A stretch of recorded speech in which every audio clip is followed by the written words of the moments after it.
Okay. May bago sa pulpito natin. Hindi pa parang Malacanang conference. Malacanang conference call. Ay, grabe daw po yung init. Mas grabe pa sa summer. Na, sabi na natin mainit niya sa school.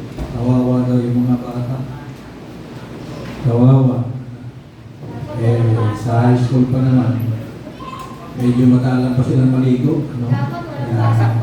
Pag madaan ka daw sa bintana pa lang, ng gilid, Grade 7. Grade 7. Ano yun eh, galing pa sa tumbling sa damuhan, tanghali. Okay, patuloy pong pabuti ng kalagayan ng mundo, kapag gaya ng sabi ni Amper, pababa na yung kurudo. Ano po? At baka daw bumalik doon sa pre-war yung presyo. Ibig sabihin, yung bago mag-gera ay bumalik na. Yung diesel, alam ko noon, ay 48, 50, ganyan, naglalaro. Diesel, 46 na. At ang normal, mataas talaga yung gasolina. Huwag kayong magagalit. Ano? Mas mataas talaga sa diesel yan. Yan ang normal yan. Okay, purihin po ang Panginoon sa umaga na ito at salamat nakatid ulit natin ang aking tata at kasama ngayon ang aking bunsong kapatid na lalaki at yung kanyang may bahay. Patuloy tayo magdalanginan. Si Ate Amy naman, nakaraos na yung kanyang operasyon. Successful. Bilang pamilya ay mag-alalahanan tayo, magtigilan tayo. Lalo na sa panahon na kayo nananalangin sa gabi o sa umaga, lalahanin natin yung mga kapatid natin. May sakit, may mga pangailangan. Yun po yung katunayan na tayo ay isa lang sa Panginoon. Siya pa na ipapractice nyo yung faith nyo na tayo talaga ay magkakapatid. Alam niyo ba yung pagkamakapatid natin ay hanggang langit? Eternal. Yung pagiging magkapatid natin hanggang langit natin. Hindi gaya ng mga relasyon dito sa lupa, napuputol yan. Yung asawa mo, hindi mo na asawa mo. Ganun yan. Kaya pag sinabi ko yun sa patay, nagsasalita ako, merong balong natutuwa. Salamat daw din na niya asawa. Meron namang balong nalulungkot niya. Pero ganun. Joke lang po na. Okay! Part 4 na po tayo. The abundance of knowing God. Di tayo titigil dito. Ito po yung tema na walang katapusan. Ang makilala ng Diyos. Ang sarap po niya makilala. Kasi walang katapusan. Habang nakikilala mo siya, pumapayapa ka, natutuwa ka, napapanatag na, sumasaya ka. Pakinggan niyo ito mga kapatid. Bakit ba sinabi ng Panginoong Hesus? Ready na po ba kayo? Bakit ba sinabi ng Panginoong Hesus? Pinakilala na rin sa Ama at patuloy pang ipapakilala. Patuloy pang ipapakilala. Alam niyo po, mga kapatid,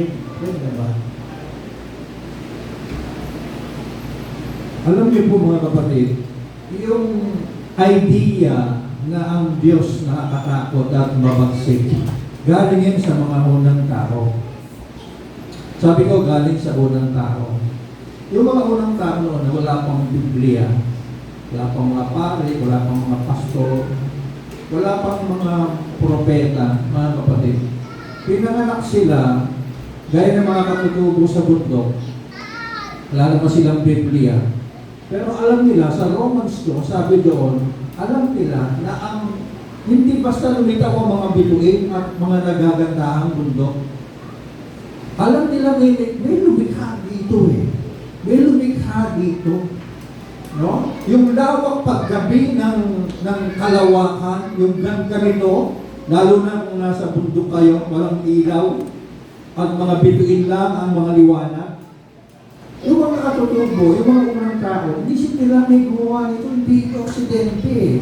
Kaya lang hindi nila alam kung sino. Pag kaya noon, pag nakakita sila ng malaking bato, siguro ito.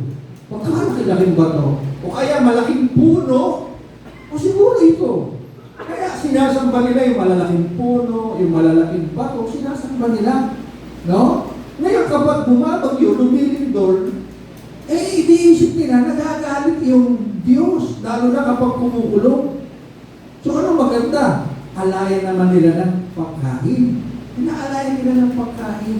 Diyan po galing yan, hanggang sa tulay, hanggang sa Old Testament, bandang uli ang inaalay na po mga anak na, panganay.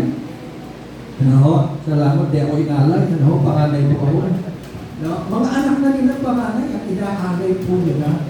So, ang Panginoong Hesus dumating dito sa lupa para ipakilala ang Diyos at patuloy na ipakilala. Bakit? May mali kasi sa tingin ng tao sa Diyos na ang Diyos, pag bagyo galing sa Kanya, pag lindol galing sa Kanya, pag sakit galing sa Kanya. Pinatunayan ng Panginoong Hesus sa bagyo, pinapatigil niya, hindi na pinapadala. Amen? Pagdating sa sakit, pinapagaling niya, hindi na nagbibigay. Amen? Lahat ng mabubuti, hindi galing sa Kanya. Ito'y bahagi ng natural na nangyayari sa mundo, mga kalamidad. Huwag natin ibintang sa Diyos. Amen? Palakpakan natin ang Panginoon.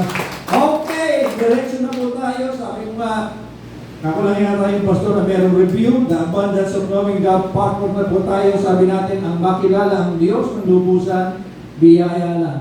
Wala tayo may pagyayabang. Kahit nakarating ka na sa doctorate o Doctor of Theology, pag-aaral kung sino ang Diyos, wala kang may pagyayabang kasi siya mismo ang nagpapakilala. Alam niyo maganda sa Diyos, nagpapakilala siya. No? Yung iba, pilit kinikilala ang Diyos, pagkarami-raming libro, mali pa rin. Pagkataas-taas ng pinag-aralan sa mga seminary, Bible school, mali pa rin. No? So, ang Diyos mas maganda, siya yung nagpapahayag, siya yung nagpapakilala.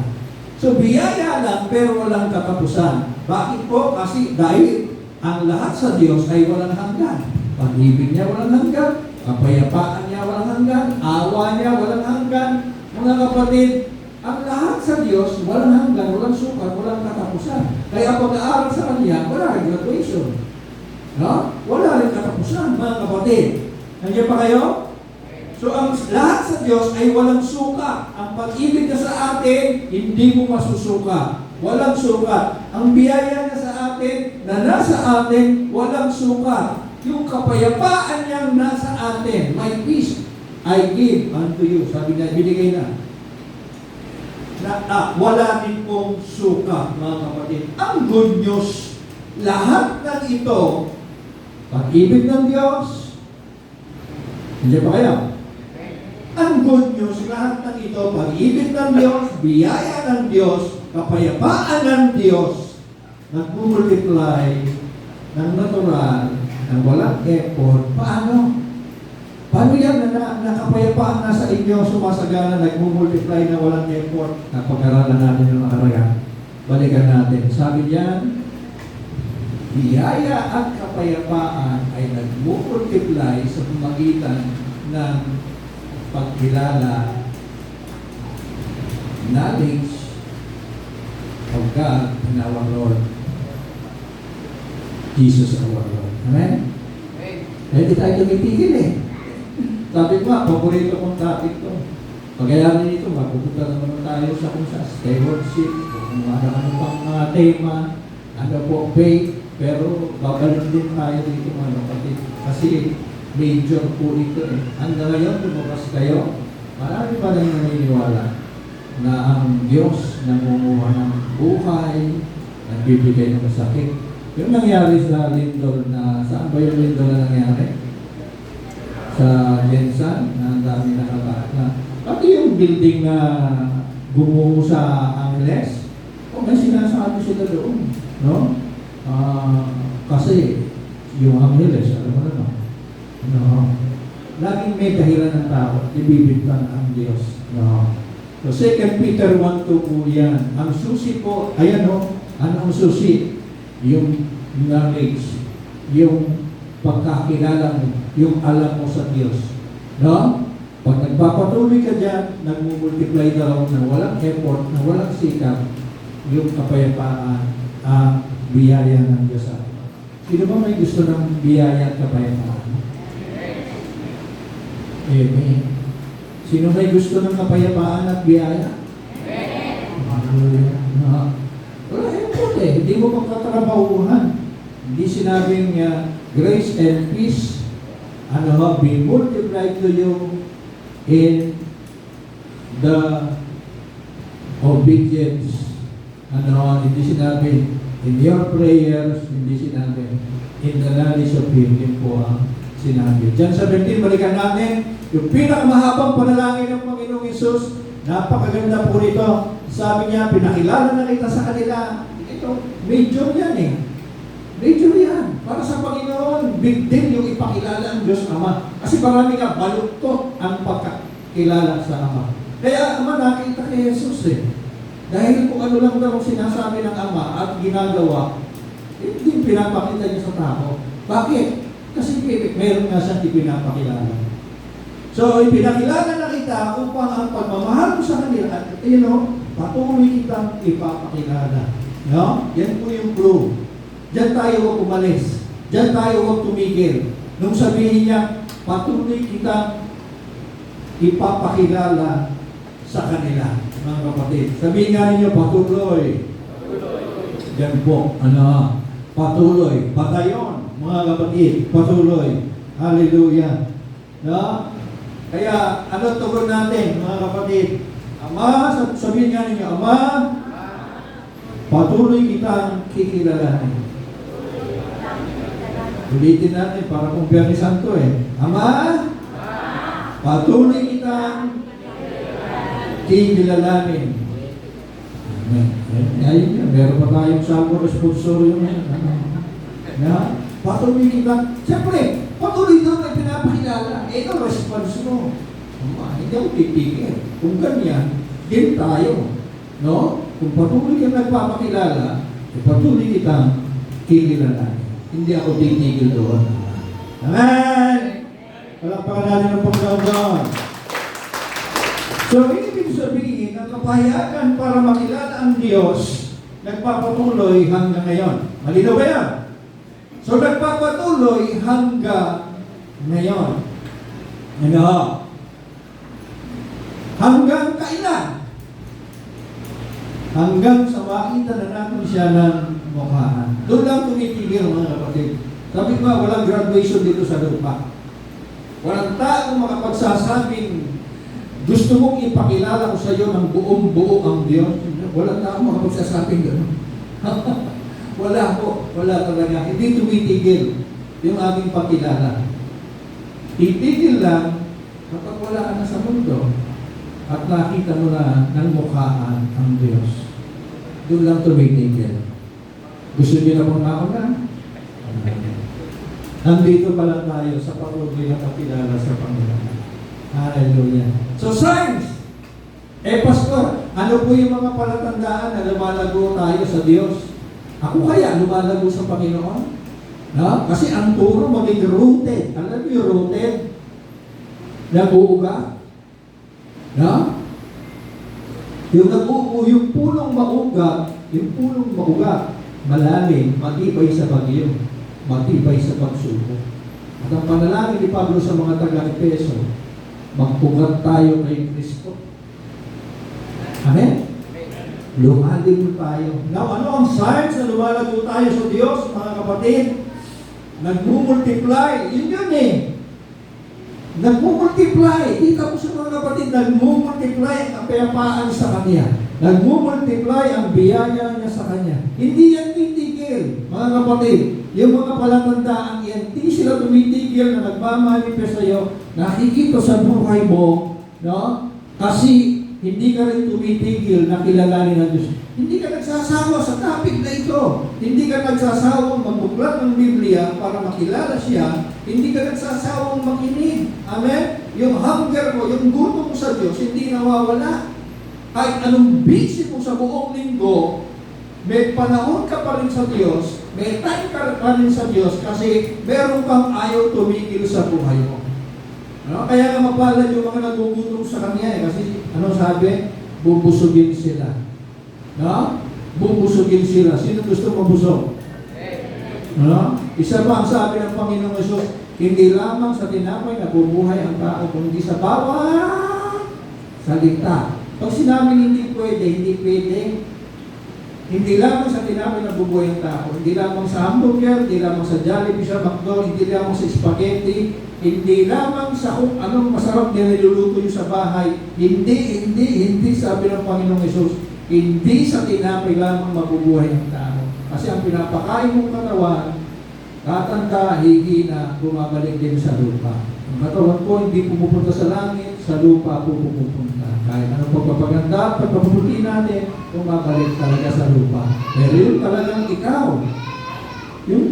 ikaw, hindi ka naman yun eh. Alam niyo ba yung pinapaganda mo ngayon at pinapaputi, hindi ikaw yan. No? Pansinin nyo, kahit anong pigil mo, kumugulubog yan. Eh, mga dalubhasang scientist, sari-sari na po tinutuklas ngayon eh, para mapigil yung pagtanda at pagkamatay ng tao. No? Pero ang tao, tumatanda pa rin at saka namamatay. Eh, kung pwede nga sa Senado, magpasa sila ng batas na bawal munang mamatay eh. Ang dami nila pinag-aawayan. Sana pwede magpasa ng batas na gano'n, ano? O sige, pagbawal natin sa Pilipinas yung pagtanda at kamatay. Kaso hindi eh. Natural po yan, mga kapatid. Now, alam niyo ba sa oras na ito, may kumakain sa inyo? Hindi ang katawan niyo. Wala, dito sa harap, nandito ako sa harap, wala akong hamburger, wala akong pizza pie. Ang meron ako salita ng Diyos. Amen? Amen? Na? Wala ako ditong spaghetti dito sa harap. Ang meron ako Word of God, spiritual. Pero hindi mo alam sa pakikinig mo kung bakit nakukuha attention mo, lumalakas ka. No? Pag uwi mo, sumigla ka, hindi ka naman kumain ng kalamay. No? Pag uwi mo, lumakas ka, dumating kang mahina, umuwi kang malakas. Dumating kang malungkot, umuwi kang masaya. Bakit? Hindi naman birthday ang pinuntahan mo kasi meron kang nakain pagkain spiritual. Amen o ba? Amen? No? At ang sabi natin, kapag nagpapatuloy ang paglago, ayan ang usang nag-multiply sila. Lahat nag-i-increase. Sino gusto na increase? Yan ang paborito ng mga teacher. Okay. Yan. Atlong science. Science, sa tuwing may natutuklasan ka sa Kanya, sa tuwing meron kang natututuhan sa Diyos, gagaya ngayong umaga, sa tuwing meron kang nalalaman, nadidiscover sa Kanya, science, namamangha ka pa rin. Namamangha ka pa rin. Pag meron ka narinig dyan sa upuan mo, ay ganun pala ang Diyos pa. Napakabuti naman niya. Namamangha ka pa rin. Ako po, ugali ko, kinukwento ko sa kaibigan ng pastor. Pag nagbabasa ako ng libro o Bible, pag meron akong nabasa, sinasarap ko agad eh. Tapos lalakad-lakad ako. Hindi ko alam kung bakit ganun ako. Pag namangha ako, tumitigil ako. Lalo na napakaganda nung akong binasa, tumitigil ako. Tapos tatayo ako, naglalakad-lakad ako. Niisip-isip ko yung nabasa ko para makayaw ko maubos. Para ba yung mga pinapanood ko sa Netflix na ayaw nyo matapos agad, lalo na kung last episode na inuunti-unti ko. Ganun ako eh, mga kapatid. Inuunti-unti ko, ninanamnan ko, ganun lang Diyos. Kasi, lalo na sa akin, bigdil na bigdil sa akin, yun pong ang Diyos hindi nagbibigay ng sakit. Grabe. Pastor ako ng bilang. Sa tuwing mayroong mako-confine sa anak ko, lagi na lang ang prayer ko, Diyos ko, sisatin mo ako. Lagi ko bang may mali ka na naman, kaya mayroong may sakit. Malaging gano'n. Kasi po, yung araw na yun, mga kapatid, kuha ko pa sa Bible school. Di ba nakwento ko na sa inyo? No? Na yung teacher namin sa Bible school, napakalubi. Napakapangsik ng Diyos na pinakilala niya. Pero hindi maka-attend kasi pinapatayan yung bata. Kinuha daw ng Diyos yung bata para maka-attend na. Merong hindi maka-attend kasi walang tatako sa bahay. Nasunog yung bahay, ayun nakaka-attend na siya. Yun ang araw na inuwi ko ng bataan, nakakatakot na Diyos. Kaya ganoon din ako. At kawawa rin ang mga nagiging membro ko. Kasi ganoon din ang Diyos na pinapakilala ko. Amen? Pero shifting, ang shift, alam nyo, nung nandito na ako, 2010, sa Doña Francisca, doon na nag-shift. Imagine, 1989 pa ako, pastor. 2010 lang nag-shift ang mind ko na napakabuti pala ng Diyos 24/7. Ang Diyos na ipinakilala ni Jesus, napakabuti pala niya. At siya ay good lang 24/7. Amen? Amen. Kaya, tuwa ako. Napahinga ako eh. Ngayon, pag may sakit, bakit may sakit? Naulanan eh. Naambalan. Anong pinalo ka ng Diyos? No? Bakit may sakit? May virus eh. Bakit may sakit? Laging po yan eh. Hindi na natin yung mga ganun. Hindi laging pinahaluhan ng Diyos.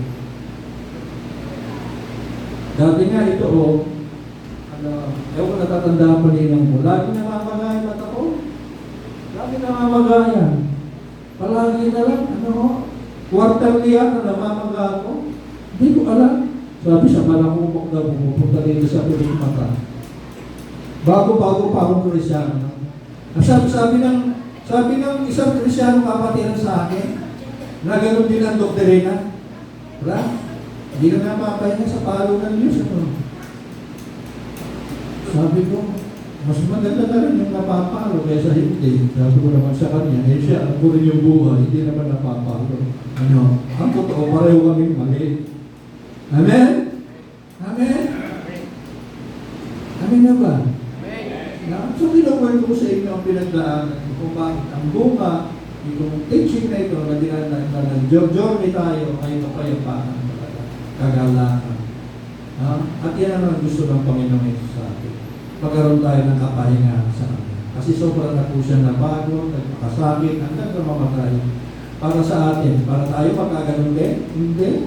Para naman sa, yung lahat ng tinarabaho niya para sa ating kapahingahan. No? Sa creation, nagpahinga siya. Sa redemption, nagpahinga rin siya. Hebreo po, mga kapatid.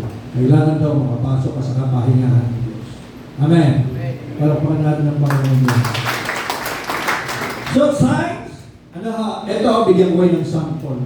Si Juan, ulit pangalan niya? John the Beloved. Siya lang yung alagad na nag-stay sa cross. Nagtakbuhan sila Pedro, nagtakbuhan sila Santiago. Yung lahat ng mayayabang, lalo na si Pedro, nagtakbuhan lahat. Nung nakapako na ang Panginoon sa cross, may isang alagad lang na narating doon. Anong pangalan niya? John the Beloved. Siya rin yung alagad na palagi nakahimlay sa Panginoon, sa dibdib ng Panginoon. Kaya tinawag niya ang sarili niya, alagad na minamahal ni Jesus. Siya lang ang tumatawag nun sa kanyang sarili. Amen? Nandiyan pa kayo? No? At nung matanda na siya nung sinulat na ito, anong yan? Verse John 3:1. Matanda na po siya. Siya lang ang alagad na namatay, hindi sinibat, hindi pinana, hindi pinalatan, hindi sinunog, ganyan ang kamatay ng mga apostol, mga kapatid. Pinako ng patiwarin si Pedro. Pinako ng patiwarin. Yung iba, alam niyo, yung tawa-tawa sila. Alam niyo yung pinakulong bakal, binubuo sa tela para ikaila si Kristo. Ganun ang torture, no? Ganun ang torture para ikaila si Kristo. Pero si Juan, namatay talaga saan? Sa katandaan. Bakit? Kasi siya lang ang nagsulat tungkol sa pag-ibig. Puro pag-ibig. Lahat ng tungkol sa pag-ibig nasa sulat niya. First John, Second John, Third John, puro pag-ibig yan. Pati na po sa Gospel of John. Ito halimbawa. Tingnan niyo kung paano naman kakiwan. Sa atin normal to eh. Sa atin normal lang to eh. Pagkaraniwan lang itong katotohanan na kasabi nito eh. Pero sa kanya namangasa. Tingnan niyo. Ano ba sabi niya? Sa kanyang patanda. See what great love the Father has lavished. Lavish ay binuhos. Yung lavish ay binuhos. Tignan ninyo kung gano'ng kalaki, gano'ng kadakila ang pag-ibig ng Ama na ibinuhos sa atin. That we should be called children of God. So yung matawag na anak ng Diyos para sa Kanya, kamangha-mangha. Tanungin kita ngayon. Kamangha-mangha pa ba sa iyo yan? Anak ng Diyos, parang ordinary na. Mga anak po ba tayo ng Diyos? Meron ba rito hindi anak ng Diyos? Wala. Lahat tayo anak ng Diyos, di ko ba?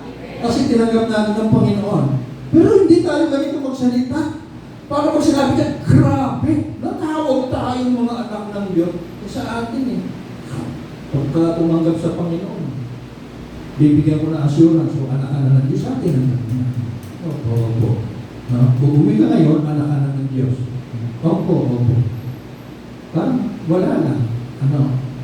Pero parang kay Juan, mga kapatid, yung matawag ang anak ng Diyos, grabe. Amen? Sabi ko nga dito sa lupa, napakatanyag ng mga apelyidong dito sa Pilipinas. Ano ang mga apelyidong sikat sa Pilipinas? Mayayaman. Bilyar. Imagine, apelyido mo, Bilyar.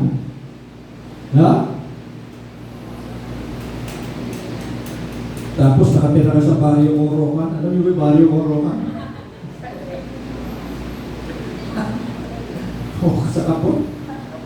Bilyar na. Ba't Bilyar? Ano pa?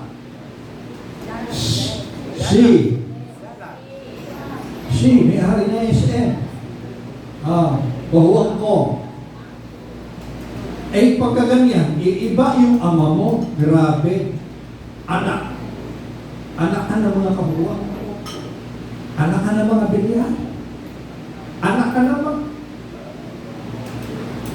Amen. Pero dito para kay Juan, walang tatanong, anak ka ng Diyos. Anak ka ng kataas-taas ng Diyos. Amen?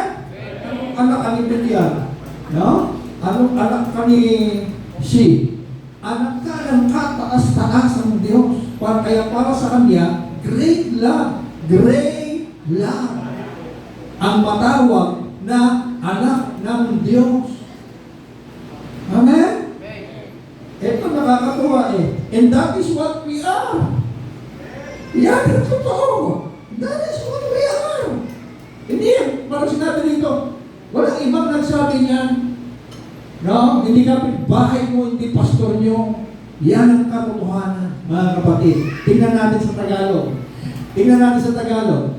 Tingnan ninyo kung gaano kalaki ang pag-ibig sa ating ng Ama. Tinawag niya tayong mga anak ng Diyos. Ano daw? At iyan ang totoo. Mga kapatid, si Juan, nakakita siya ng lumpong lumakat. Nakita niya kung paano tumingil ang bagyo. Nasa bangka siya.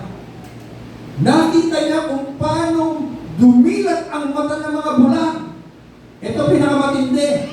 Yung patay ng 3 araw si Lazarus, nakita rin ng kanyang mga mata. Nakita niya kung paano mag-multiply yung tinapay, paano mag-multiply ang isda. Lahat ng iyong kamangha-mangha, lahat ng iyong dakila, pero wala nang dadakila pa roon kaysa sa matawag na anak ng Diyos. Amen?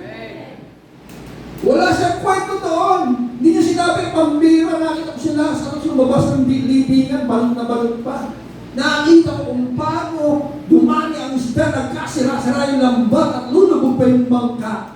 Wala siyang sinabing gano'n, wala siyang kwentong gano'n. Ang kwento niya, na dakila ang pag-ibig ng Diyos kasi natawag siya anak ng Diyos.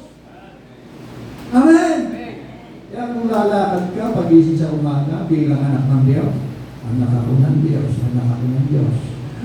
Alis ka na, sasakay ka ng tricycle, anak ka ng Diyos, anak ako ng Diyos. Iba eh. Iba. Kapatid, iba.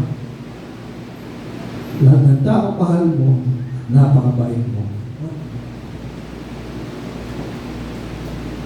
Amen? Sabi niya, wala, dito na sila. Bakit po? Kasi ang unang ang initial expression lagi sa akin, mga kapatid, hindi ko alam high school pa ako sinasabi na ito. Ang initial expression sa akin ng mga unang nakakilala, parang suplado ba? Ewan ko kung ano tingin niyo sa akin. Suplado, masungit, parang gano'n. Kaya sa lugar namin, hindi ko talagang kumaway, bumante. Natutuwa ako ngayon, nahahawa na sila, kumagano na sila. Gabi, umaga, Yung mga kabataan doon, di sila tumitigil ng magandang umaga po, Pastor. Magandang araw po, Pastor. Para ba yung sa baryo na kaya kulang na lang may sombrero, magandang umaga po, Pastor. At lalo, pati yung mga magulang, gano'n na rin sila. No? Pati yung mga hindi bumabati sa akin, binabati na. Kasi alanganin sila eh. Kasi alam ko na eh. No? Kasi pagka may mga mali ng tingin sa akin. Minsan gano'n eh. Ano ba tingin sa inyo, sa lugar niyo, sa iyo? Masungit? Hindi pala bati? No? Pero unahan na lang natin. Ano? Ako po, naluso ng kaway sa Piliwan. Puro gano'n sila ngayon. Para kami mga si Hitler eh. Ganyan kami doon. Kahit kabataan, matanda. Ganun po sila. Pinakamadali po yun eh. Kasi kumisan yung bate ay napakalabo, lalo na kung kilay lang. Alam niyo ba, Pilipino lang gumagawa niya. Hoy, alam niyo ba, Pilipino lang ang gumagawa na yung kilay na sasalita. Kaya nasagawa yung mga Amerikano sa akin, tsaka ibang lahi. No? Nung nasa Maynila ako, meron akong kaibigan doon. Hampon siya ng Amerikano. Sa condominium siya nakatira. Pagkakaganda. Dali kita sa condominium. Dinala naman niya ako. Laki ng banyo. Banyo lang yata kalahati nito. Ang daming tuwalya. Pagkalaki ng mga shampoo. Ligo ka. Kahit naligo na ako. Oo, maligo ka. Naligo na ako. Naligo pa rin ako. Kasi pagkalalaki ng tuwalya. Pagkalalaki ng shampoo. Agad kami yung ano. Tapos yung mga Kellogg's, yung mga kumain kami. Ano? Ampun siya ng Amerikano. Dumaan ngayon yung Amerikano. Dumaan. Sa kanila pala wala yung gano'n. Yung pinasa ko ng kilay, yan ako. Hindi, pas lang. Huwag kang gaganon. Sabi, hindi niya alam yung gano'n. Batiin mo lang. Hello, good morning. Hello, sapat na. Meron pala yung mga kapatid. Amen. Nandiyan pa kayo? Hallelujah. Alam niyo ba, ang unang memory verse ko, born again ako 1987, pinuntahan ako ng Baptist sa bahay. Para i-share itong verse na ito. Kasi tumanggap na ako sa Panginoon. Hindi sa church ako tumanggap, sa bahay ako tumanggap. Mga kapatid, sarili ko, may nag-share sa akin. Sa ilalim ng double deck, tumaba ako, Martes, January 25, 1987 o 29, tinanggap ko ang Panginoon. Hinintay ko muna matulog ang lahat kasi hindi naman ako gano'n, mga kapatid. Hindi naman ako nananalangin ng nakaupo, pero pagod. Nung may makabalita sa akin. Alam niyo po, born again ako 4 months, wala akong church. Wala akong church. Nabigyan lang ako ng mga assurance of salvation.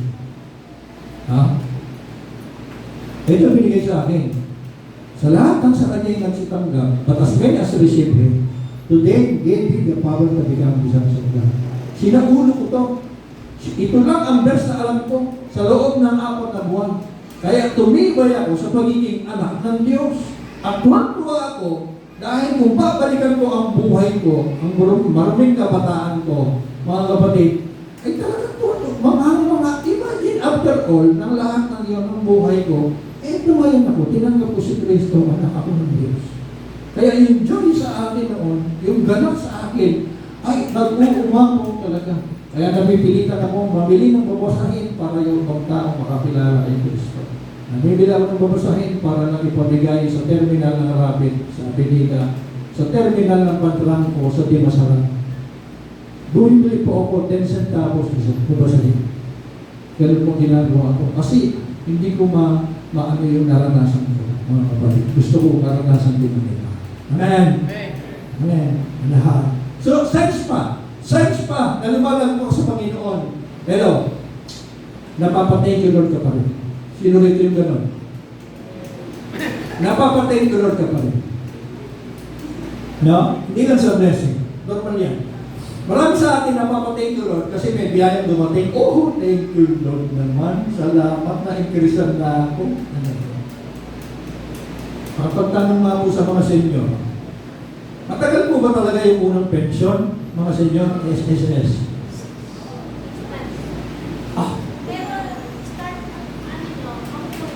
Na-approve na po ako eh. April 20. Hanggang ngayon, wala pa akong tinatanggap. Opo. Imagine nakita ko yung SSS mga kapatid. Kailan ako nag-start ng SSS? 1991. Ano na ngayon? Tapos yung matatanggap ko lang, 3,000 yata, buwan-buwan. Wala pala sa haba, kasi panay lang ako minimum, mga kapatid. Dapat malaki. Si Ate Biden niya yata, 40 yata yung pension niya pagka nag-retire siya. Ako 3,000, kaya sabi niya, kanya-kanya pera daw pagka-retire. Wala pa man yung retiro, ay kanya-kanya daw pera pagka-retiro. 3,000 lang yung akin, siya 40 ako. No? So kapag may lumarating na blessing, napapatay yung Lord pa rin tayo. Thank you, Lord. Normal po yan. No? Pero, hindi yan ang sign na sinasabi natin. No? Hindi lang sa mga answered prayer. Answered prayers. Thank you, Lord. Napapatay yung Lord pa rin tayo. Signs na lumalago ka sa Panginoon. Signs na lumalago ka sa Panginoon. Kundi, saan? Sa mga bagong katotohanan na tutuklasan mo sa Kanya. Napapatay yung Lord ka. Thank you, Lord. Mabait ka pala, sobrang bait. No? Thank you, Lord, mabuti ka sa akin. Thank you, Lord, mahal na mahal mo ako. Pagaliin yun, mga kapatid. Thank you, Lord, mahal na mahal mo ako. Lalo na kapag may problema, lalo na kapag may sitwasyon kayo, sabihin niyo, thank you, Lord, mahal na mahal mo ako. Unahan mo ng gano'n. Unahan mo. Kasi ulitin ko, ang mahal ng Panginoon, hindi niya pababayaan.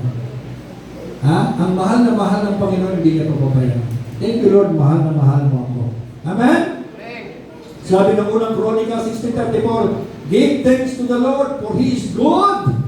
His love endures forever. Tingnan nyo, sabi niya, giving thanks to the Lord, hindi naman sinabi kasi may answered prayers siya, hindi naman sinabi kasi may malaking biyaya dumating sa kanya. Sinabi lang niya, thank you, Lord, kasi yung katangian ng Diyos, mabuti siya, no? At ang kanyang pag-ibig endures forever. Amen? Amen? Palakpakan natin ng Panginoon. Hallelujah. Signs, panghuli, signs. Last na po ito. Ano ba ang signs na lumalago ka sa Panginoon? Yung saya mo sa Kanya, hindi nawawala. Sino yung dumating dito, masaya sa Panginoon? Pag pumunta kayo dito, sayahan nyo, mga kapatid, lalo na't nauna kayo. Kasi pag merong naunang dalawang nakasibangot, yung susunod na pang-apat, pang-lima, nakasibangot, malungkot na rin po yun. Kasi ang inabutan nilang nauna rito, mga nakasibangot. Kaya dapat puro masaya, lalo na't nauna ka, mga kapatid. So, John 15:11, ang sabi niyan, I have told you this. I have told you this. May tinuro ang Panginoon. May sinasabi siya. May tinuro siya. May binanggit siya. Ano ang kasunod? So that my joy. Kaninong joy? Sa Kanya. May sariling joy ang Panginoon. May sariling peace ang Panginoon. May sarili siya. Hindi pang mundo. Walang sukat yung mga yan. Mga kapatid. At hindi nabibili, hindi na-export, hindi na-import. Mga kapatid, I have told you this so that my joy may be in you and that your joy, kaninong joy yung pangalawa? Sa atin. And that your joy may be, ayaw ng joy ng Panginoon ng kulang-kulang na joy. Hoy! Ayaw ng Panginoon ng kapos-kapos na joy. Amen! Ayaw ng Panginoon na hindi kumpleto ang ating joy. Tingnan nyo, kasiyahan niya ang joy natin, ang galak mo, ang tuwa mo, complete. Yun ang kasiyahan ng Diyos. Kaya ang Diyos hindi lang nakikialam sa kakainin mo, pati pakiramdam mo, pati nararamdaman mo. Pakialam ng Diyos, gusto niya, masaya ka. Ang saya na gusto na Diyos sa'yo, kumpleto. Complete ang gusto niya. Amen? Ako, dito lang po nakaka-complete eh.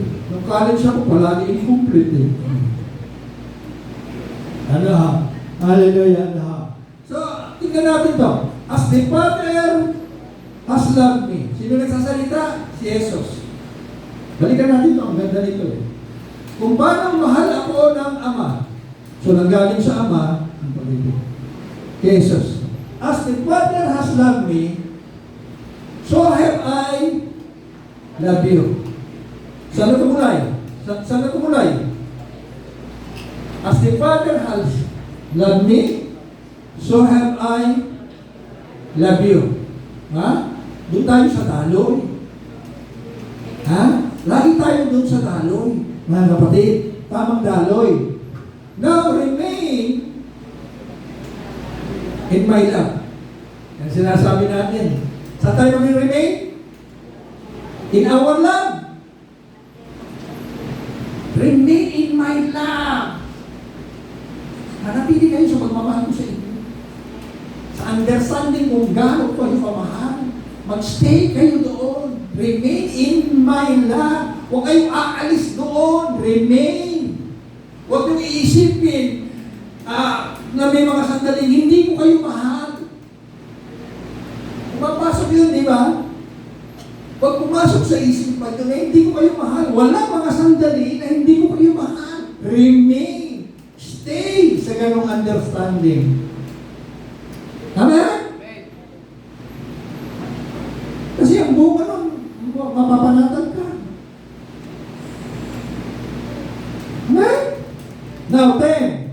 If you keep my commands, you will remain in my love. Hindi 10 commandments yan ha. Ito yan. Just as I've kept my Father's command and remain in His love. No? Ano ba? My command is this. O, Pastor, may utos pa pala eh. Oo, pero hindi 10 commandments. Ayan, no? Love. It's not. Magmahalan kayo sa isa't isa. Amen? Mga kapatid, magsalita ako sa inyo bilang tatay sa pananampalataya. Magtinginan po tayo sa isa't isa. Amen? Naririnig ko ito sa mga matatanda. O kayo mga anak namin, pag wala na kayo, magtinginan kayo sa isa't isa. No? Ngayon, lago na po tayo mga kapatid. Amen o ba? Ano ha? John 15:11, kaya nasabi, I have told you this, may teaching, mga kapatid. May teaching siyang sinabi. Love one another. Love one another. No? Sa conclusion natin, So, lagi kang may bagong natutuklasan kapag lumalago ka sa Panginoon. Namamangha ka pa rin. Ano yung pangalawa? Nalibutan na. Tatlo lang sinabi ko. Namamangha ka pa rin, napapa-thank you Lord ka pa rin, and then, napapasaya lagi ng Panginoon. Sa huling verse, mga kapatid, Jeremias 9:24, iwanan ko to. Jeremias 9:24, iwanan ko to. Kung may nais magmalaki, ano yung pagmamalaki mo? Ano ang gusto yung pagmalaki? Kung may nais magmalaki, ang ipagmalaki niya, ang pagkakilala at pagkaunawa sa akin. Amen. Amen. Ang daming pwede pagmalaki. Ito pala ang gusto ng Diyos. Pagmalaki mo, kapag nakikilala mo ako, no?